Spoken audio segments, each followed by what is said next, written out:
In the 2 years that followed, Bucky tried to leave his past behind.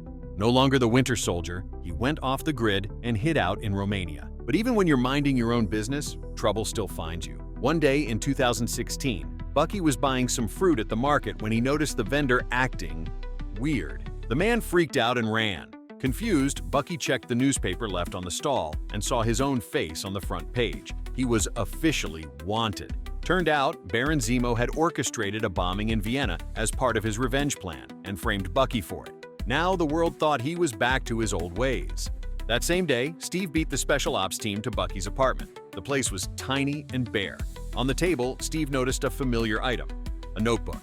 Turns out both of them had been journaling, trying to adjust to a world that had moved on without them. When they met, Steve asked Bucky the same question as always. You know me? You're Steve. I read about you in a museum.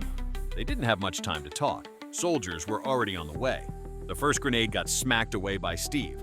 The second, Bucky kicked it right to Cap like it was a soccer pass. That kind of teamwork, it's in their bones. Is that guy still breathing? As the fight spilled into the hallway, Bucky broke out the door. Steve had to juggle both keeping Bucky from hurting people and keeping people from hurting Bucky. Bucky reached the window, leaped across to a rooftop, grabbed his go bag, and tried to escape, but someone blocked his path. A few moves in, Bucky realized this guy wasn't just good, he was better, stronger, faster, and not holding back. Within moments, Bucky was pinned to the floor. Helicopters opened fire, but turns out the suit this guy was wearing, totally bulletproof. Taking advantage of the distraction, Bucky broke free and dove off the roof. His pursuer and Steve were right behind him. Steve wanted to protect Bucky, Black Panther wanted revenge, and the government wanted him dead. What followed was one of the MCU's most intense chase scenes. To speed things up, Bucky borrowed a motorcycle from a guy on the street. And just like that, we had Bucky on a bike, Steve in an Audi, and T'Challa hitching a ride on a Falcon. Three-way chase. Let's go. Bucky tossed out a gadget mid-ride. Falcon used it to knock T'Challa aside, but the Panther still managed to slash Bucky's tire before Steve ditched the car entirely. That move? Stylish as hell. Steve finally got in between Bucky and T'Challa, but it was already too late. They were surrounded. Even War Machine, Colonel Rhodes, had shown up with military backup. And just like that, Bucky was in custody. Because of his past brainwashing, the authorities sent in a psychiatrist to evaluate him before trial. But this wasn't any real doctor. It was Zemo, the man who had planned this entire thing. Zemo asked meaningless questions to stall for time. Then, when he got the message that his EMP device had arrived at the power station, he took off the disguise. The lights flickered. The entire facility lost power. In the dark interrogation room, Zemo opened the red Hydra notebook and began reading the trigger words that turned Bucky into the Winter Soldier. And by the time Zemo finished the final phrase, Bucky had shattered the door. The Winter Soldier was back. So that's...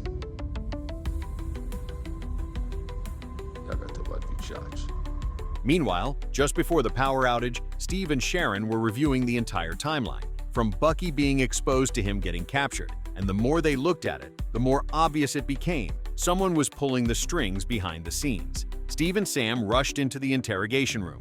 Steve slammed the fake psychiatrist, Zemo, against the wall and demanded answers. And then, here he comes again, the Mountain of the Hawk-Catching World. Steve jumped in to stop him, but this wasn't the Bucky he knew. Winter Soldier unleashed a flurry of strikes that left even Captain America struggling to keep up. In the shadows, Tony Stark was preparing to intervene. No suit this time, just a watch embedded with his latest nanotech. But it wasn't enough. Even a sonic blast and a flash grenade couldn't break through Bucky's defenses. Iron Man, without the armor, had to bow out early.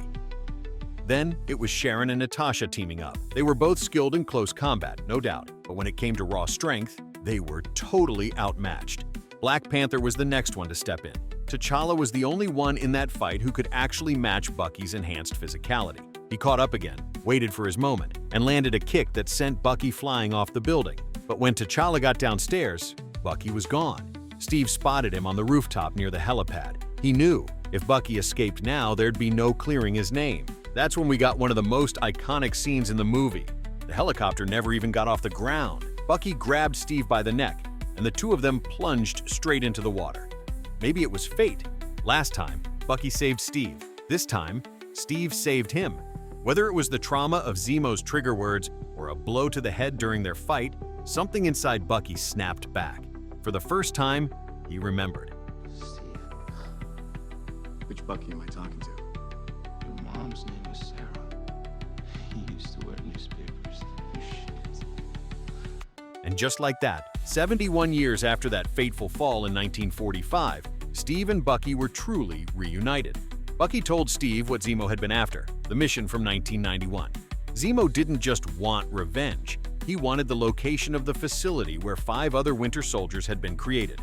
If awakened, those 5 could bring about a disaster on an Avengers-level scale.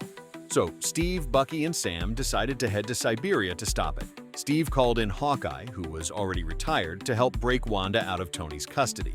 Meanwhile, Falcon reached out to someone he'd crossed paths with recently, Ant-Man. Sharon helped them retrieve their stolen gear, and just like that, an improvised 6-man team was headed for the Russian base. But Tony was also assembling a squad of his own. He didn't know about the 5 other Winter Soldiers. He just thought Steve was making excuses. Tensions flared, words failed, and the airport showdown began. This time, Bucky and Falcon had to work together, a pairing no one saw coming. The good news? Tony only sent a teenager to deal with them. The bad news? That teenager was Spider-Man. The moment Spidey caught Bucky's punch with one hand, you could practically hear Bucky's power level drop a few notches. Legend has it, it never fully recovered after that. Eventually, both Bucky and Falcon were webbed up and stuck to the ground. Their only saving grace? Red Wing. Falcon's little drone, Red Wing, clipped Spidey's web mid-swing, and the poor kid went swinging straight out of frame. That's teamwork, sort of. As the Avengers clashed, the battle shifted from one-on-one skirmishes to full-blown team combat. Since everyone knew each other, it felt less like a deathmatch and more like a friendly game. Well, friendly for everyone except Black Panther. If Bucky's the Falcon-catching champ, then T'Challa is basically his natural predator. Every time they cross paths, Bucky ends up getting wrecked. Luckily, Team Cap had Wanda, who was a serious power player. During the chaos, they hatched a plan. Cap and Bucky would head to Siberia, while the others stayed behind to hold off the registration squad. The plan worked. Cap and Bucky boarded a jet and took off. On the plane, Bucky was drowning in guilt. Because of him and those 5 other Winter Soldiers, Steve's loyal teammates were being hunted down and imprisoned. Logically speaking, Bucky wasn't at fault for most of what he did. He had no choice. But emotionally, the guilt never left him. Right before the storm hit, the 2 of them shared one last moment of peace, reminiscing about simpler times. You blew $3 trying to win that stuffed bear for Reddit. What was her name again? Dolores.